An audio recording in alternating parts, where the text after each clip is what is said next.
Pirated SPG. Striktong patnubay at gabay ng magulang ang kailangan. Maaaring may masiselang tema, lengguwahe, karahasan, sexual, horror o droga na hindi angkop sa mga bata.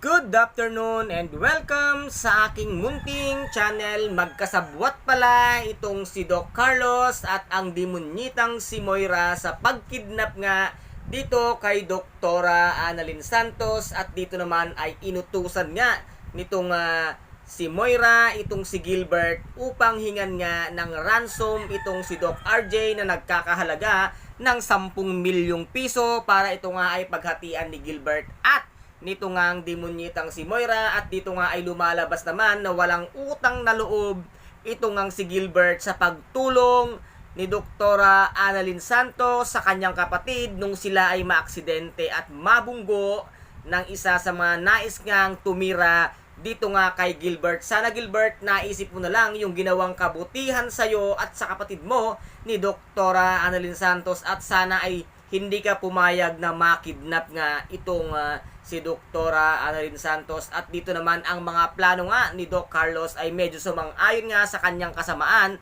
at dito ngayon ay nanganganib nga ang buhay na itong si Doc RJ dahil nalaman na nga nitong si Miss Giselle Tanyag ang katotohanan na wala palang mental issues ito ngang si Doc Carlos at hindi ito tunay na baliw, at umabot na rin ito sa kaalaman nga ni Doc RJ Tanyag ang katotohanang wala nga itong mental issues at nagbabaliw-baliwan lamang ito nung ipinasok nga siya doon sa mental facilities. At dito naman ay marami ang mga nag-aabang nga ngayon kay Miss Lynette Santos kung ano ang kanyang magiging rule dito nga sa mga susunod na mga kaganapan, at ano rin kaya ang magagawa at gagawin nito ngang tinuturing ngayon na isa sa mga tagapagtanggol or heroes nga dito nga sa Apex. Ito ay walang iba kung hindi nga si Doc Kim, ang tinatawag nga na bagong tagapagligtas dito sa Apex Medical Hospital.